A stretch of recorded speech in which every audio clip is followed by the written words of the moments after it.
Just make yourself comfortable. Take a deep breath in and allow your eyes to close. And as you do that, just allow yourself to drift off in your thoughts. And let your imagination follow the sound of my voice. And it really doesn't matter if your imagination takes over, so that the sound of my voice fades into the background, because you're unconscious. Mind will still be listening. And I'd like you to imagine a scene from many years ago, before there were ships on the oceans, or airplanes in the skies, cars on the roads, long before there were even roads, in fact, before writing, even before history began, a time when a small tribe of wanderers, gentle people, living the simplest of lives, happened upon a familiar part of their world, a part they had seen a few seasons before. And this small band lived on the move, as all humanity did in those days, living off the land and the rivers, and moving on when it suited them. And this particular place was especially pleasing to them. Whenever they came here, the grass was always lush and food was plentiful. And one of their number began to recognize that this land seemed to prepare itself with the passing of suns and moons. And he thought about this, though at first he said nothing to the others. But after a while he told them what he had discovered. And soon they began to farm this land. And they discovered how to make themselves shelters out of the natural resources they found there. And so it was they had formed the very first particle, just a tiny particle of civilization. And their life was comfortable and food was plentiful, so that after some time had passed, their early travels had become nothing more than a distant memory. But then, one day their comfortable way of living changed, suddenly and dramatically, as another band of warriors arrived in their new world. Individuals who were stronger than them and not at all gentle. Individuals whose entire way of being was to dominate and control. And in no time at all, they had claimed ownership of this place. And even worse, they forced the gentle settlers, those who had first farmed this land, to do their every bidding. But the settlers adapted and changed as the seasons passed, learning how to share their life and their world with these newcomers. And it wasn't long before the newcomers changed as well, becoming more gentle and less dominant, except for when they needed to repel the occasional onslaught from another warrior band. And the first settlers realized with some joy that they were being protected, that these warriors with whom they shared their world were actually helping them to survive. And they found a special sort of strength and unity, a special strength and unity which they knew would endure through any challenge. And many years passed, years in which some of them, both the warrior and settler tribes, reverted to the early ways of their ancient ancestors and began to travel the land once again, carrying all sorts of news far and wide to others, sometimes teaching them how to create the same beginnings of civilization.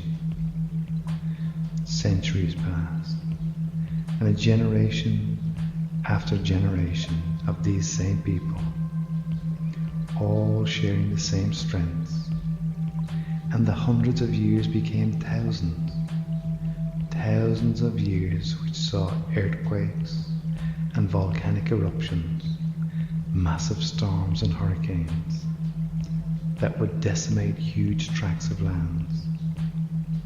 And the people traveled further and further, migrating into different worlds,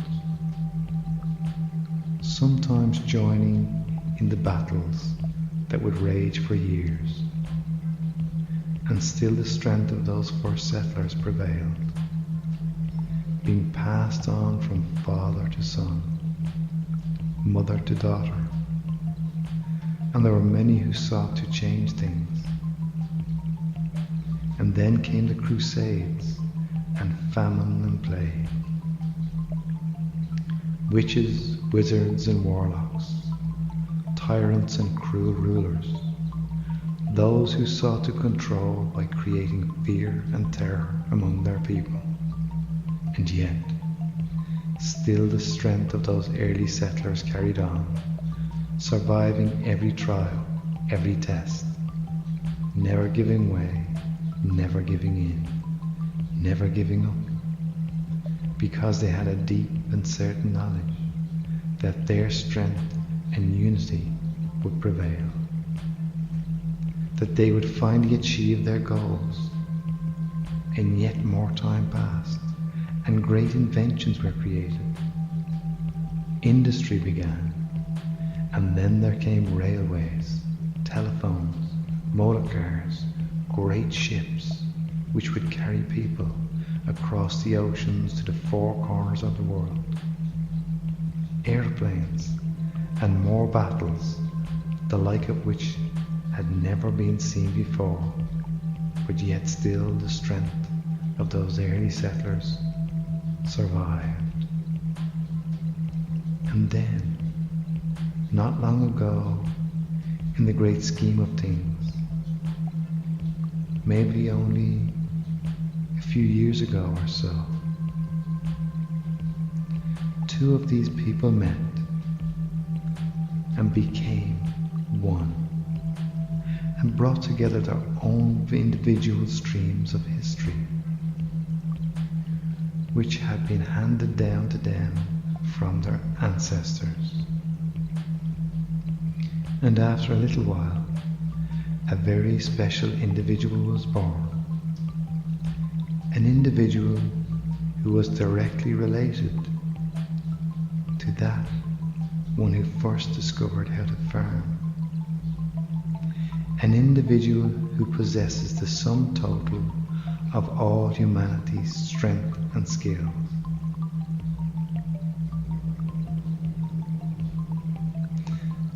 And that person is you. For you have inherited the strength and resources of all those who have gone before you.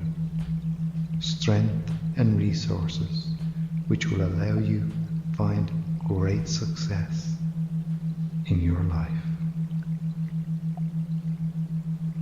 And as you are so relaxed there, you are now letting go of any need to hold back words or feelings. And by listening to all the suggestions I'm giving you, you have opened yourself up for change. And now as the subconscious mind begins to work to make these changes and accept these suggestions to set you free, free from the feelings, thoughts and habits that have caused you so much difficulty in the past.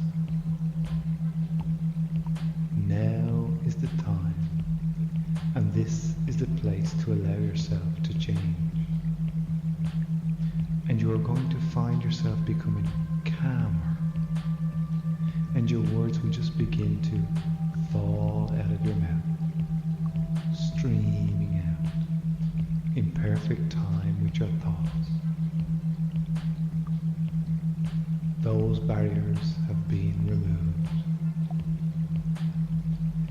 And you are now going to be amazed that with every single day that passes, you are going to be speaking more and more distinctly. And with every day that passes, you're going to be speaking more and more confidently, building your self-esteem and building your self-acceptance. Now, you no longer have a need to hold back what you want to say. You do not have to hold back anything at all. As a matter of fact, you're even through holding back words. You're ready to let these words be formed in your voice box easily and completely. You won't even have to think about it. Your subconscious mind knows how to make words perfectly. Sentences, too. Some of the time, and perhaps most of the time, it manages perfectly. And it is when you interfere by trying to hold back that you have trouble. And now your mind will be where it should be, on what you are thinking. The mind will just automatically take care of forming the words. As you let that automatic part of your mind do what it does best. You don't have to think about breathing. In fact, if you do, even your breathing won't come out right. Because from now on, it makes no difference what the occasion is. It won't make any difference whether you are alone or with one other person. Nor will it make any difference whether you are talking to a group. You will now begin to speak more spontaneously, be it to friends or strangers. You're just going to let the words come right out whenever you want to tell someone what is on your mind.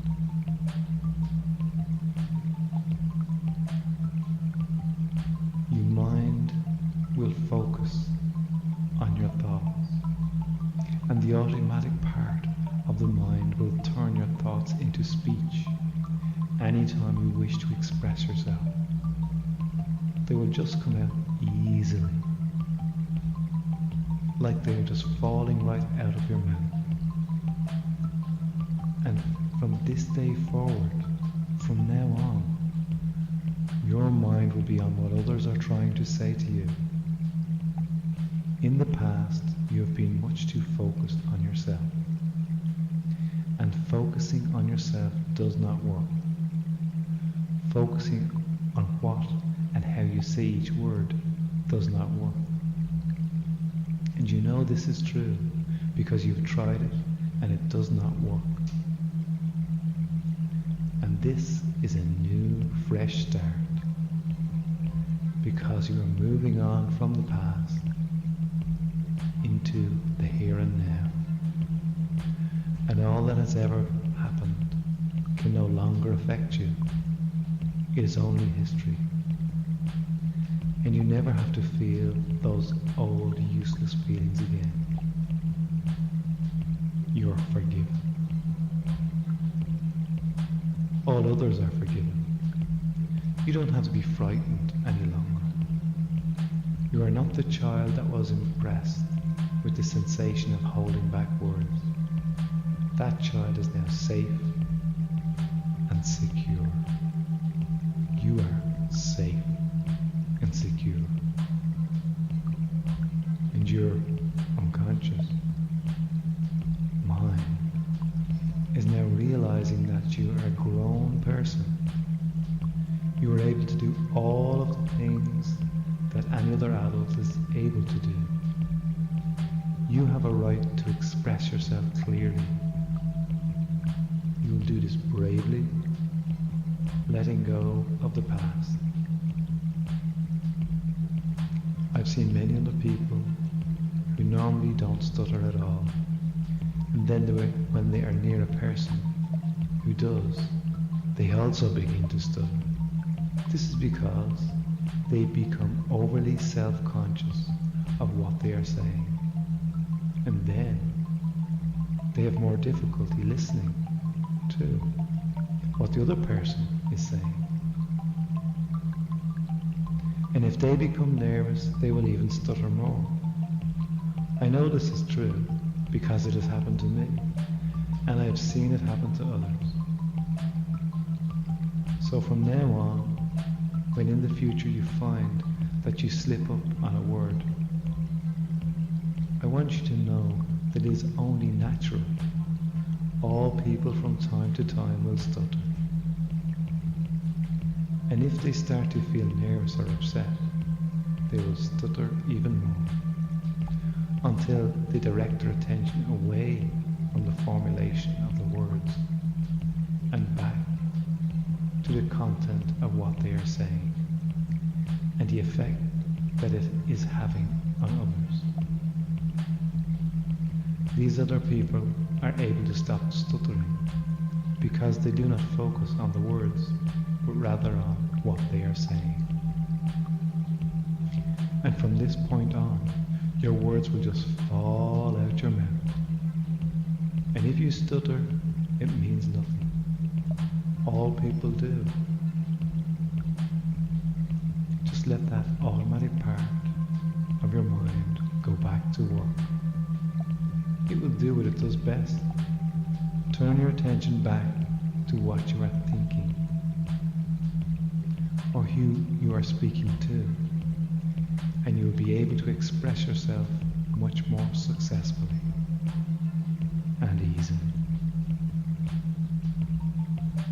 And when you are ready, bring all the awareness back into your body, bringing your attention back to the here and now, feeling really good and excited about the changes you have begun to make. Doing all that in your own way, in your own